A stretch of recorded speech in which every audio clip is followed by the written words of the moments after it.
Hello everyone, I am Smriti Sinha here and welcome back to our channel Science Zone. Today you follow, tomorrow we lead.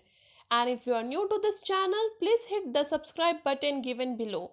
And if you have not seen the previous videos, you can click on the I button given above. And today we are going to study the topic Chemical Kinetics. This is topic number 6 from Maharashtra State Board Syllabus, Standard 12th, Chemical Kinetics. The topics to be covered in this chapter are these many.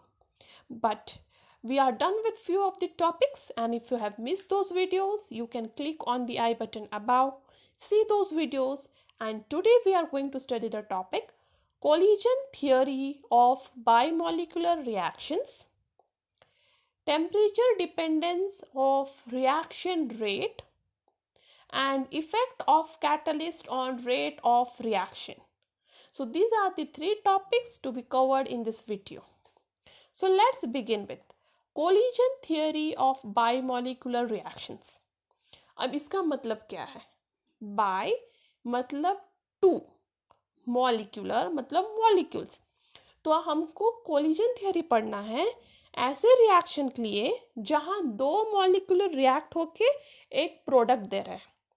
तो जहाँ पे दो molecule react होके एक product देते हैं, वहाँ उस रिएक्शन के लिए, वो रिएक्शन कैसे हो रहा है, क्यों हो रहा है, उसके लिए ये थियरी दिया गया था, कोलिजन थियरी.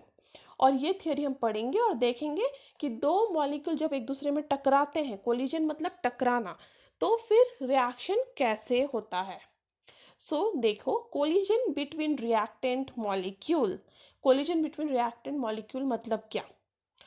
एक्चुअली कोई भी केमिकल रिएक्शन होता है, वो केमिकल रिएक्शन में रिएक्टेंट प्रोडक्ट देता है, करेक्ट. ए प्लस बी गिव सी. ठीक है, तो दो रिएक्टेंट रिएक्ट होके क्या दे रहे हैं? प्रोडक्ट. उस रिएक्शन को होने के लिए जहाँ ए बी इसके साथ रिएक्ट करके प्रोडक्ट पी दे, उसके लिए आपको एक्चुअली कोलिजन चाहिए. तो दोनों जो रिएक्टेंट ए और बी एक दूसरे से कोलाइड होने चाहिए, एक दूसरे से टकराने चाहिए. जब वो एक दूसरे से कोलाइड होंगे या फिर एक दूसरे से टकराएंगे, तब वो दो रिएक्टेंट मॉलिक्यूल एक दूसरे के आमने सामने आएंगे, एक दूसरे से रिएक्ट होंगे और फिर आपको प्रोडक्ट मिलेगा. मतलब कोई भी केमिकल रिएक्शन किस पे निर्भर होता है कि आपके दो रिएक्टेंट मॉलिक्यूल टकराए. ठीक है, और ये एक्सपेक्टेड है कि आपका जो भी रेट ऑफ रिएक्शन है वो एक्चुअली आपके रेट ऑफ कोलिजन को इक्वल होता है. तो जितने तेजी से आपका मॉलिक्यूल कोलाइड होगा, उतना ज़्यादा आपका रेट ऑफ रिएक्शन होगा. या फिर जितना ज़्यादा कोलिजन होगा, उतना ज़्यादा आपका रेट ऑफ रिएक्शन होगा.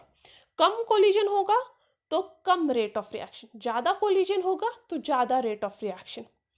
और इस बात पे अभी देखें तो, बट ये वाला जो स्टेटमेंट जो मैंने बोला कि ज़्यादा कोलिजन होने से रेट ऑफ रिएक्शन ज़्यादा होगा, वो गैस फेज रिएक्शन के लिए आप लागू नहीं कर सकते. क्यों? क्योंकि गैस फेज रिएक्शन में एक्चुअली नंबर ऑफ कोलिजन बहुत ज़्यादा होते हैं.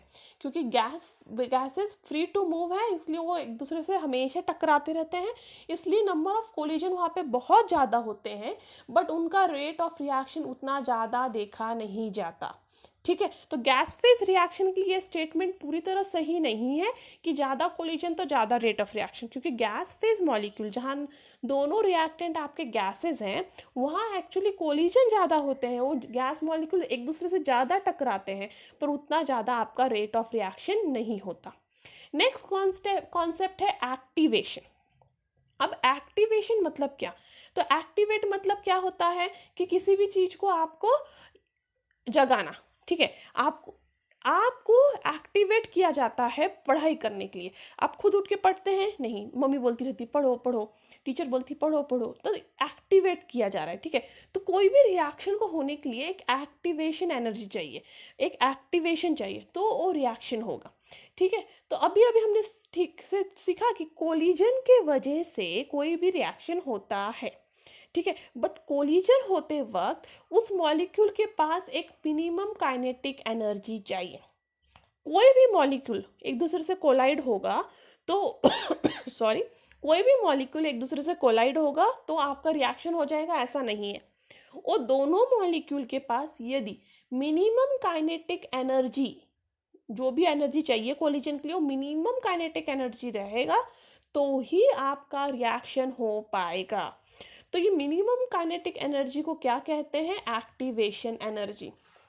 तो इन शॉर्ट ए बी से टकरा रहा है प्रोडक्ट सी देने के लिए, करेक्ट। अब ये ए और बी दोनों के पास मिनिमम एक्टिवेशन एनर्जी चाहिए। वो एक्टिवेशन एनर्जी इक्वल टू या ग्रेटर भी रह सकता है टू दी एक्टिवेशन एनर्जी। तो दोनों मॉलिक्यूल के पास ऐसा काइनेटिक एनर्जी चाहिए जो इक्वल टू और ग्रेटर देन एक्टिवेशन एनर्जी हो, तभी वो दो टकराए हुए मॉलिक्यूल्स आपको प्रोडक्ट सी देंगे। नहीं तो वो दोनों मॉलिक्यूल सिर्फ एक दूसरे से टकरा के वापस लौट जाएंगे, वो एक दूसरे से रिएक्ट नहीं होंगे और आपको प्रोडक्ट नहीं मिलेगा। तो ये कोलिजन थियरी था। कोलिजन थियरी क्या कह रहा था? बेसिकली जब भी एक मॉलिक्यूल ए बी मॉलिक्यूल के साथ टकरा रहा है तो आपको प्रोडक्ट मिलता है, बट टकराते वक्त ये दोनों मॉलिक्यूल के पास मिनिमम काइनेटिक एनर्जी चाहिए, जिसे एक्टिवेशन एनर्जी कहते हैं। और ये एनर्जी ये दोनों के पास होगा टकराते समय, तभी ये दोनों टकरा के आपको प्रोडक्ट सी दे पाएंगे। अब दूसरा कॉन्सेप्ट है ओरिएंटेशन ऑफ रिएक्टेंट मॉलिक्यूल्स। ठीक है, दो मॉलिक्यूल के पास मिनिमम काइनेटिक एनर्जी भी है, दो मॉलिक्यूल टकरा भी रहे हैं, बट स्टिल आपको प्रोडक्ट नहीं मिल रहा है। ये एक साइंटिस्ट को प्रॉब्लम आने लगा। ठीक है, क्या था कि दो मॉलिक्यूल टकराने चाहिए तो प्रोडक्ट मिलेगा। ठीक है, दो मॉलिक्यूल टकराए। सेकेंड कॉन्सेप्ट था कि दोनों मॉलिक्यूल के पास मिनिमम एक्टिवेशन एनर्जी रहना चाहिए तो प्रोडक्ट मिलेगा। ठीक है, दोनों के पास है, बट स्टिल समटाइम्स प्रोडक्ट नहीं आ रहा था। ये क्यों हो रहा था? क्योंकि मॉलिक्यूल प्रॉपर ओरिएंटेशन में नहीं था। ठीक है, यदि मॉलिक्यूल प्रॉपर ओरिएंटेशन में नहीं रहेगा, जब वो दोनों एक दूसरे के पास आएंगे और वो प्रॉपर ओरिएंटेशन में नहीं रहेंगे, तो फिर आपको प्रोडक्ट नहीं मिल सकता।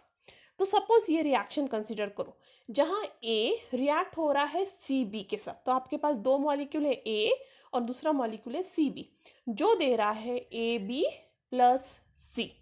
तो बेसिकली आपका क्या हो रहा है? ये बॉन्ड बिटवीन सी और बी ब्रेक हो रहा है और न्यू बॉन्ड बिटवीन ए और बी फॉर्म हो रहा है। अब इसको होने के लिए आपका ए कोलाइड होना चाहिए सी बी के साथ, बट कोलाइड होते वक्त आपका ए यदि सी के पास रहा, देखो सी बी ए से कोलाइड हो रहा है बट सी ए के पास है, तो क्या होगा? कोलिजन होगा ए और सी के बीच में। ए और सी के बीच में कोलिजन होगा तो क्या आपको प्रोडक्ट मिलेगा? नहीं, आपको प्रोडक्ट नहीं मिलेगा।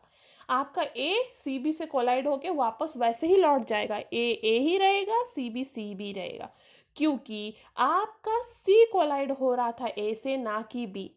और आपका क्या कोलाइड होना चाहिए था ए से? Actually B. तो प्रॉपर ओरिएंटेशन क्या होता? प्रॉपर ओरिएंटेशन होता कि बी सी की जगह रहता और सी बी की जगह। ठीक है, तभी रिएक्शन होता। तो कोई भी रिएक्शन होने के लिए प्रॉपर ओरिएंटेशन बहुत ज़रूरी है।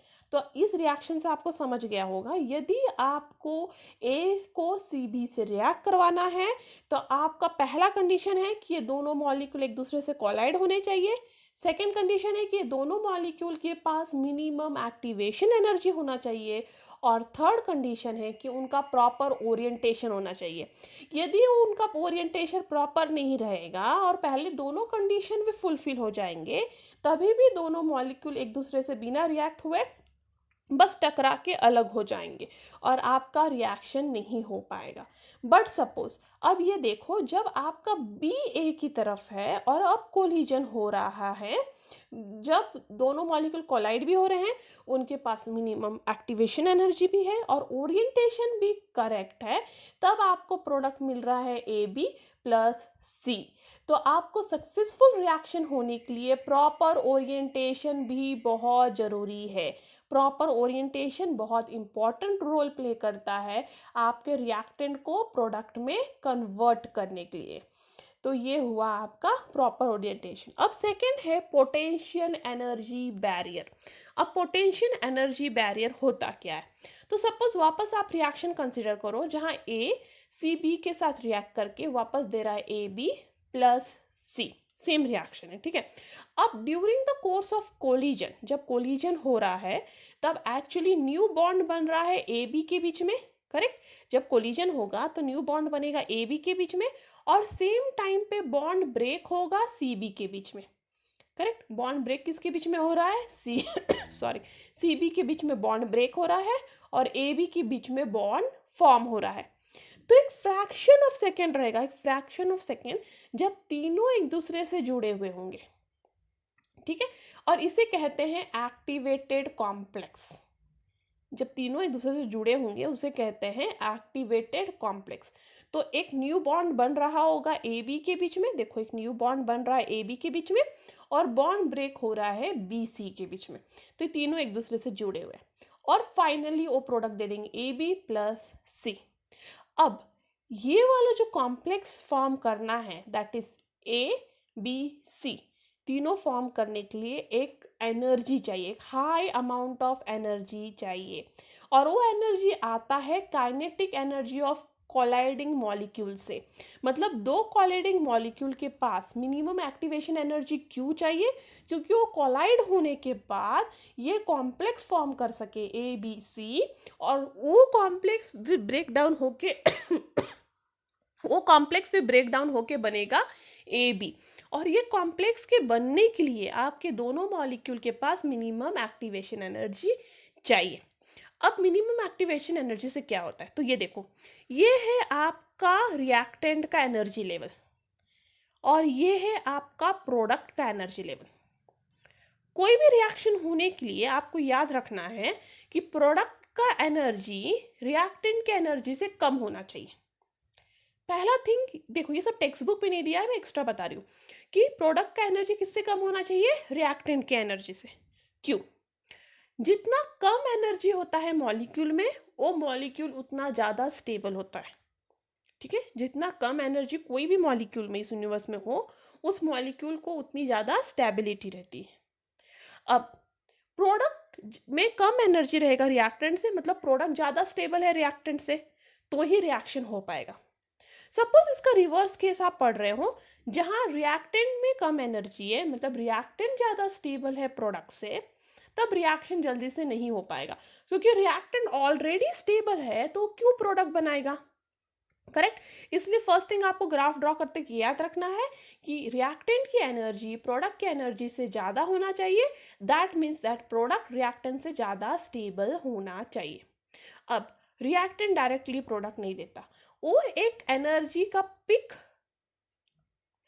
पे जाता है। ठीक है, और ये क्लाइम करना जरूरी है, इसे क्लाइम नहीं करेगा तो प्रोडक्ट नहीं फॉर्म होगा। ये क्लाइम करने के लिए आपके रिएक्टेंट में एक्टिवेशन एनर्जी होना जरूरी है। यदि ये एक्टिवेशन एनर्जी दोनों कोलाइडिंग मॉलिक्यूल में ना हो तो ये पीक वो क्लाइम नहीं कर पाएगा, और यदि ये पीक क्लाइम नहीं कर पाएगा तो प्रोडक्ट नहीं बनेगा। तो ये पीक क्लाइम करने के लिए दोनों के पास मिनिमम एक्टिवेशन एनर्जी होना चाहिए, और इसे कहते हैं एक्टिवेशन बैरियर, इस पीक को। क्यों? क्योंकि ये पीक को पार करना है प्रोडक्ट बनाने के लिए, तो ये हुआ एक्टिवेशन बैरियर। यदि दोनों रिएक्टेंट रिएक्ट होते वक्त यदि वो एक्टिवेशन बैरियर को पार नहीं कर पाए तो प्रोडक्ट नहीं फॉर्म होगा। इसलिए कहा जाता है दोनों कोलाइडिंग मॉलिक्यूल के पास एटलीस्ट मिनिमम एक्टिवेशन एनर्जी या एक्टिवेशन एनर्जी से ज़्यादा एनर्जी होना चाहिए, तो ही वो एक्टिवेशन बैरियर पार करेंगे और फाइनली प्रोडक्ट देंगे। और इस बैरियर जो है उसे कहते हैं activation energy. The fraction of molecule those possess energy greater than is, मतलब activation energy is given by F equal to E, that is exponential minus EA by RT। ठीक है, now temperature dependence of reaction rate। अब reaction rate temperature पे कैसे dependent है? पहला बात है कि कॉन्सेंट्रेशन को टेम्परेचर से ज़्यादा फर्क नहीं पड़ता। आपने ज़्यादा कॉन्सेंट्रेटेड सोल्यूशन लिया है और हीट किया तो उसका कॉन्सेंट्रेशन ज़्यादा कुछ फ़र्क नहीं पड़ेगा, उतना ही रहेगा। बट रेट ऑफ रिएक्शन को बहुत फ़र्क पड़ता है टेम्परेचर से। ठीक है, कोई रिएक्शन का रेट हाई टेम्परेचर पे ज़्यादा होता है और कुछ का कम, पर मैक्सिमम रिएक्शन रेट टेम्परेचर बढ़ता है तो रेट ऑफ रिएक्शन भी बढ़ता है। इसलिए रेट ऑफ रिएक्शन बहुत ज़्यादा टेम्परेचर पे डिपेंडेंट होता है।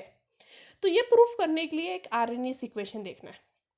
तो आरएनएस इक्वेशन जो हमने पिछले वीडियो में पढ़ा था वो बता देता है कि रिएक्शन का रेट टेम्परेचर पे कैसे डिपेंडेंट है। तो देखो K equals to A exponential minus EA/RT where K is rate of the reaction, that is rate constant. K क्या है? Rate constant. EA है एक्टिवेशन एनर्जी, R है मोलर गैस कांस्टेंट, T है temperature in kelvin and A is pre exponential factor. ठीक है, अब ये pre exponential factor A and the rate constant दोनों को सेम यूनिट होगा यदि ये reaction first rate order reaction है। ठीक है, यदि हम ये equation RNS equation first order reaction के लिए लिख रहे हैं तो K और A का यूनिट सेम होगा, बट ये A डिपेंड होता है नंबर ऑफ कोलिजन पे या फिर फ्रीक्वेंसी ऑफ कोलिजन पे। जितना ज़्यादा कोलिजन होगा उतना ज़्यादा आपका प्री एक्सपोनेंशियल फैक्टर होगा। कम कोलिजन तो A का वैल्यू भी कम रहेगा। अब हम देखते हैं graphical representation of activation energy. तो जो इक्वेशन हमने यहाँ देखा था उसको हमको दोनों साइड पे लॉग लेना है। ठीक है, जो इक्वेशन हमने यहाँ लिखा है आरएनएस इक्वेशन, इसके दोनों साइड पे हमें लॉग लेना है। तो हो जाएगा ln K equal to minus EA/RT plus ln A। तो ln K equals to minus EA/RT plus ln K।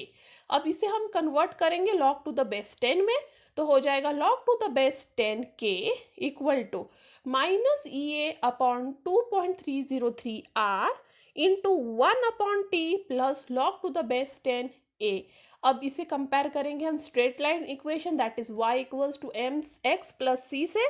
तो ये log टू द बेस 10 हो जाएगा, log to the base 10 K हो जाएगा y माइनस EA/2.303R हो जाएगा m, 1/T है x and log to the base 10 is log to the base 10 A is c। तो ये इक्वेशन है सेम स्ट्रेट लाइन इक्वेशन की तरह, इसलिए आप जब भी यहाँ पे ग्राफ ड्रॉ करोगे log to the base 10 K against 1/T तो आपको स्ट्रेट लाइन मिलेगा। ठीक है, तो जब भी आप इसका ग्राफ ड्रॉ करोगे log to the base 10 K upon K versus 1/T तो आपको स्ट्रेट लाइन मिल रहा है। अब ये स्ट्रेट लाइन का स्लोप होगा माइनस EA/2.303R। तो ये जो भी स्ट्रेट लाइन का स्लोप आप निकालोगे, स्लोप कैलकुलेट करोगे, तो आप उस स्लोप के हेल्प से क्या डिटरमाइन कर पाओगे? Activation energy. तो slope of this graph will give you actually the activation energy. क्योंकि R का वैल्यू फिक्स वैल्यू है, 2.303 भी पता है, तो उससे आप कैलकुलेट कर पाओगे EA। और जो इंटरसेप्ट होगा इस ग्राफ का, वो इंटरसेप्ट एक्चुअली आपको देगा log to the base 10 A का वैल्यू। और आप इस ग्राफ से क्लियरली देख सकते हो कि जैसे जैसे टेम्परेचर बढ़ रहा है वैसे वैसे माइनस EA/RT भी बढ़ रहा है। मतलब आपका एक्टिवेशन एनर्जी डिपेंड करता है टेम्परेचर पे, और इनडायरेक्टली रेट ऑफ रिएक्शन भी डिपेंड करता है टेम्परेचर पे। तो टेम्परेचर बढ़ेगा तो रेट ऑफ रिएक्शन भी बढ़ेगा। Now next is determination of activation energy. तो एक्टिवेशन एनर्जी दो डिफरेंट टेम्परेचर पे आप कैसे डिटरमाइन कर सकते हो। सपोज आपके पास दो डिफरेंट टेम्परेचर है T1 एंड T2। ये बहुत इंपॉर्टेंट पार्ट है क्योंकि इस पे फिक्स एक प्रॉब्लम आता है इस सेक्शन पे। ठीक है, ज़्यादा रिराइव करने नहीं कहते हैं, बट एग्जाम में एक प्रॉब्लम देते हैं इस पे। तो आपके सॉरी तो आपके पास सपोज दो डिफरेंट टेम्परेचर है T1 एंड T2। तो आप T1 के लिए एक्टिवेशन एनर्जी लिख सकते हो, फिर T2 के लिए एक्टिवेशन एनर्जी लिख सकते हो। तो T1 के लिए हो जाएगा यही फॉर्मूला, जो ये फॉर्मूला है आपका यहाँ पे, इस फॉर्मूला में ही आपको T1 के लिए एक्टिवेशन एनर्जी लिखना है और फिर T2 के लिए। तो हो जाएगा log to the base 10 K1, क्योंकि T1 के लिए लिख लो, equal to log to the base 10 A minus EA/2.303R T1। और दूसरा इक्वेशन हो जाएगा log to the base 10 K2 equal to log to the base 10 A minus EA/2.303R T2। तो ये दो इक्वेशन हो गए, एक T1 के टर्म्स में हो गया एक्टिवेशन एनर्जी और एक T2 के टर्म में। वेर K1 और K2 हो जाएंगे two different rate at two different temperature, क्योंकि डिफरेंट टेम्परेचर के लिए डिफरेंट रेट कांस्टेंट होते हैं, इसलिए T1 के लिए रेट कांस्टेंट है K1 और T2 के लिए रेट कांस्टेंट है K2। अब आपको एक दूसरे से इक्वेशन को सबट्रैक्ट करना है, तो log to the base 10 K2 minus log to the base 10 K1 equal to minus EA upon 2.303 R 1 upon T2 plus EA upon 2.303 R 1 upon T1। तो दोनों इक्वेशन को एक दूसरे से सब्ट्रैक्ट कर दिया। अब देखो log to the base 10 K2 minus log to the base 10 K1 को कैसे लिख सकते हो, ऐसे log to the base 10 K2 upon K1 which is equal to, अब ये दोनों में कॉमन टर्म क्या है, कॉमन टर्म है EA 2.303 इंटू R, ये कॉमन टर्म है जिसको आप ब्रैकेट के बाहर लिख लो, that is EA upon 2.303 R bracket के अंदर 1 अपॉन T1 माइनस, ये माइनस साइन है ना यहाँ पे, 1 upon T1 minus 1 upon T2, ये मिल गया। तो इसे आप क्रॉस मल्टीप्लाई करोगे, आपको पता है, तो T2 यहाँ आ जाएगा, T1 यहाँ आ जाएगा, divide by T1 into T2। तो फाइनल फार्मूला ये हो गया आपका, और ये फाइनल फार्मूला बहुत इंपॉर्टेंट है, that is log to the base 10 K2 upon K1 equal to EA divide by 2.303 into R into T2 minus T1 divide by T1 into T2। अब इस पे बेस्ड एक प्रॉब्लम है, the rate constant for the first order reaction are, तो ये है आपका K1 at T1, ये है आपका K2 at T2, और आपको क्या फाइंड आउट करना है, activation energy that is EA। तो गिवन क्या है, K1 K2 T1 T2, और फाइंड आउट करना है EA। Formula log to the base 10 K2 upon K1 equal to EA divide by 2.303 into R into T2 minus T1 divide by T1 into T2। K1 का value पता है 0.045 पर second, K2 का value पता है 0.6 पर सेकेंड, T1 का value पता है 293 kelvin, T2 313 kelvin, R 8.314 joule पर केल्विन पर मोल। याद रखना है जो कम टेम्परेचर है वो है T1, जो ज़्यादा टेम्परेचर है वो है T2, और उसके कॉरस्पॉन्डिंग हो जाएगा K1 एंड K2। तो जो कम टेम्परेचर रहेगा आप उसको T1 कंसिडर करोगे और ज़्यादा टेम्परेचर को T2। अब ये सारे वैल्यूज आप यहाँ पे सब्स्टिट्यूट करो, तो log to the base 10 0.6 divide by 0.45 equal to EA 2.303, R का वैल्यू पता है 8.314, ये कांस्टेंट वैल्यू लर्न रखना है, ये एग्जाम में गिवन नहीं होता, into T2 minus T1 divide by T1 into T2, और इसे सॉल्व करोगे आप तो आपको मिल जाएगा आपका activation energy 1.1248 into 19.5 divide by 2.18 into 10⁻⁴, that is 98810 joule per mole, और इसे किलो जूल में कन्वर्ट कर दो, क्योंकि ज़्यादा बड़ा डिजिट दिख रहा है तो उसको 1000 से डिवाइड करोगे तो जूल में हो जाएगा, किलो जूल में हो जाएगा, तो हो जाएगा 98.8 किलो जूल पर मोल। नेक्स्ट क्वेश्चन है, a first order gas phase reaction has activation energy 240 kilojoule per mole. If the exponential factor is 1.6 into 10 raised to 13 per second, what is the rate constant of the reaction at 600 Kelvin?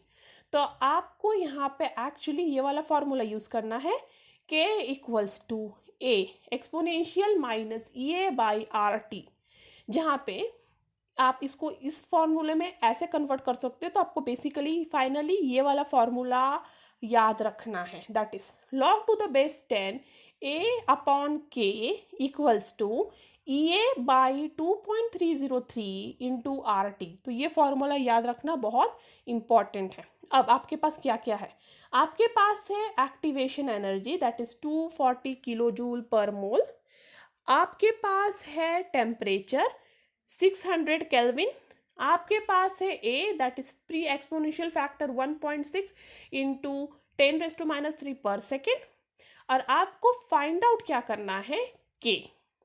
तो आप ये formula में सब कुछ substitute करोगे, तो ए का value जो है वो डालो, ई का वैल्यू डालो, आर का वैल्यू तो आपको पता है, और टी डालो। अब ई की वैल्यू किलो जूल में है, जिसे आपको जूल में कन्वर्ट करना है, ये याद रखना है, क्योंकि एक्टिवेशन एनर्जी प्रॉब्लम सॉल्व करते वक्त हमेशा जूल में ही चाहिए, इसलिए आप इस किलो जूल को जूल में कन्वर्ट करो, इंटू 1000 कर दो।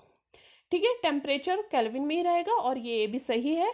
तो ये सबको आप सब्स्टिट्यूट करके जब सॉल्व करोगे तो आपको के मिल जाएगा 2.055 इंटू 10⁻⁸ पर सेकेंड। नेक्स्ट क्वेश्चन है, the half life of first order reaction is 900 minute at this temperature. Estimate its half life at this temperature when activation energy is this। देखो, अब आपका नेक्स्ट क्वेश्चन होगा कि रेट कांस्टेंट से activation energy का relationship मुझे पता है, बट टी हाफ कहाँ से आ गया। तो आप ये कॉन्सेप्ट देखो, T half equal to 0.693 divide by K. तो T half is inversely proportional to K, मतलब टी हाफ के से रिलेटेड है और के एक्टिवेशन एनर्जी से रिलेटेड है, तो इनडायरेक्टली टी हाफ भी एक्टिवेशन एनर्जी से रिलेटेड है। तो अभी देखो, दो टेम्परेचर दिए हुए आपको, T1 इज 720, T2 इज 820। तो T1 के लिए रेट कांस्टेंट है K1, T2 के लिए रेट कांस्टेंट है K2, ये इमेजिनरी है। ठीक है, तो K1 के लिए टी हाफ है टी हाफ 1, और K2 के लिए टी हाफ है टी हाफ 2। तो टी हाफ 1 0.693 अपॉन K1, ये करेक्शन करना टेक्स्ट बुक में, and T half 2 equals to 0.693 upon K2। तो T half 1 upon T half 2 equals to K2 upon K1, क्योंकि rate constant is inversely proportional to T half, इसलिए T half 1 के सामने K2 रहेगा और T half 2 के सामने K1। अब ये जो टी हाफ का फॉर्मूला है वो आपको रिप्लेस करना है K2 K1 से। तो ये जो फॉर्मूला हमने फर्स्ट प्रॉब्लम के लिए अभी लर्न किया है, यदि आपको याद है अभी प्रॉब्लम सॉल्व करते वक्त हमने यूज किया ये फॉर्मूला, ये लर्न किया था, log to the base 10 K2 upon K1 equal to EA upon 2.303 into RT into T2 minus T1 upon T1 into T2। अब आपको log to the base 10 K2 upon K1 की जगह सिर्फ लिखना है log to the base 10 T half 1 upon T half 2 equal to, बाकी फॉर्मूला same है। तो आपने बेसिकली क्या किया है, K2 अपॉन K1 की जगह T half 1 upon T half 2 लिख दिया। ठीक है, अभी आपको टी हाफ 1 पता है, दैट इज आपको T half 1, actually T half 2 पता है, ये आपका टी हाफ 2 है, क्योंकि ये T2 था, ये T2 है, इसलिए आपका टी हाफ 2 है। आपको फाइंड आउट करना है टी हाफ 1। तो आपके पास है T half T1, T2, T half 2, ठीक है, EA, और आपको फाइंड आउट करना है टी हाफ 1। तो log to the base 10 T half 1 upon T half 2, T half 2 की जगह आप लिखोगे 900 मिनट्स इनटू, ठीक है, तो इनटू क्या हो जाएगा, EA है आपका 250 इंटू 10⁻³ क्योंकि आपने किलो जूल को जूल में कन्वर्ट कर लिया, divide by 2.303 into R, T2 minus T1 divide by T1 into T2, और ये सब आप सॉल्व करोगे तो आपको टी हाफ 1 मिल जाएगा 1.464 into 10⁻5 minutes. Now next and final concept of this chapter is effect of catalyst on rate of reaction। हमने बहुत बार पढ़ा है कि कैटलिस्ट डालते ही मेरे रिएक्शन का रेट बढ़ जाता है, इसलिए कैटलिस्ट को रिएक्शन में डाला जाता है कि रिएक्शन का रेट बढ़ जाए। तो क्या करता है बेसिकली कैटलिस्ट, ऐसा क्या करता है कि रिएक्शन का रेट बढ़ जाता है। तो कैटलिस्ट कोई इज अ सब्सटेंस, कैटलिस्ट क्या होता है, एक सब्सटेंस है जो रिएक्टेंट के साथ ऐड करते ही रिएक्शन का रेट बढ़ा देता है और खुद कंज्यूम भी नहीं होता, मतलब आपको एंड ऑफ द रिएक्शन में कैटलिस्ट वैसे के वैसे ही वापस मिल जाता है, जिसको आप वापस सेकेंड रिएक्शन में यूज कर सकते हो। तो कैटलिस्ट कभी भी रिएक्शन में पार्टिसिपेट नहीं होता, वापस मिल जाता है। ठीक है, तो रिएक्शन के स्टार्टिंग में आपने सपोज 1 मिलीग्राम ऑफ कैटलिस्ट डाला है तो रिएक्शन के एंड में आपको वापस आपका पूरा 1 मिलीग्राम ऑफ कैटलिस्ट वापस मिल जाएगा। खाली क्या होगा, आपका रिएक्शन का रेट बढ़ जाएगा। अब देखो, सपोज आप ये रिएक्शन पढ़ रहे हो 2KClO3 plus 3O2 in the presence of MnO2 gives 2KCl। यहाँ कैटलिस्ट है आपका MnO2। ये MnO2 डालते ही ये ऑब्जर्व किया गया है कि KClO3 जल्दी से जल्दी डिकम्पोज हो जाता है KCl में, मतलब रिएक्शन का रेट बढ़ जाता है। तो रिएक्शन का रेट बढ़ता कैसे? रिएक्शन का रेट बढ़ता है एक्टिवेशन एनर्जी कम करके। तो कैटलिस्ट बेसिकली क्या करता है, ये जो पिक जो क्लाइम करना पड़ता है रिएक्शन को, उस पिक का हाइट कम कर देता है, जिससे रेट ऑफ रिएक्शन बढ़ जाता है।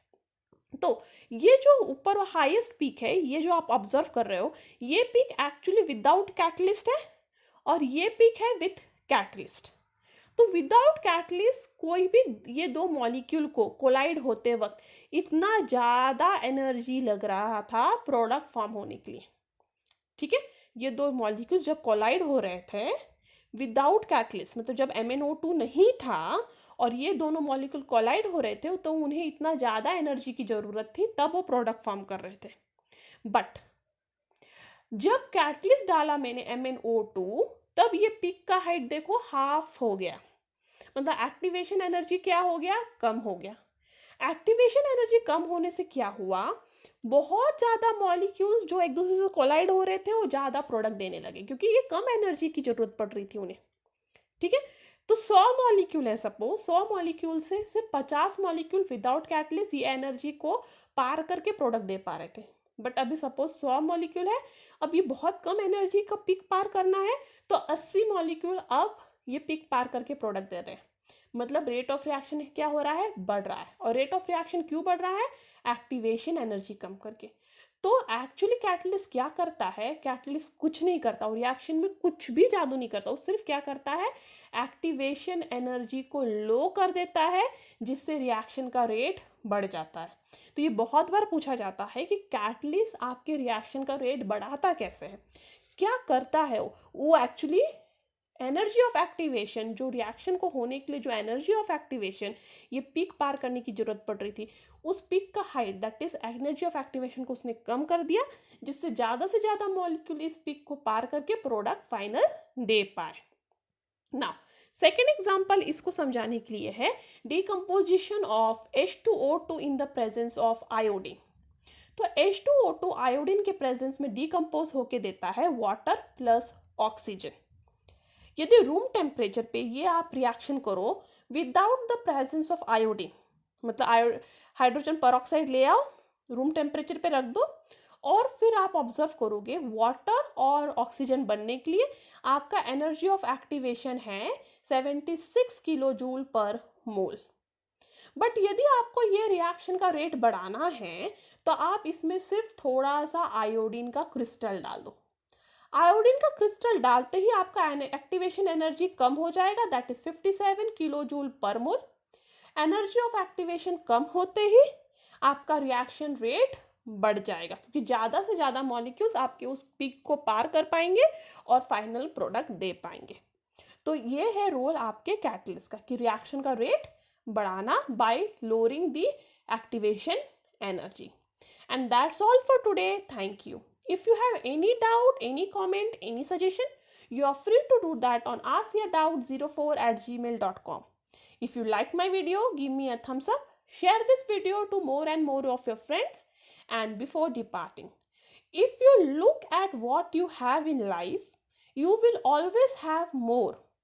And if you look at what you don't have in life, you will never have enough.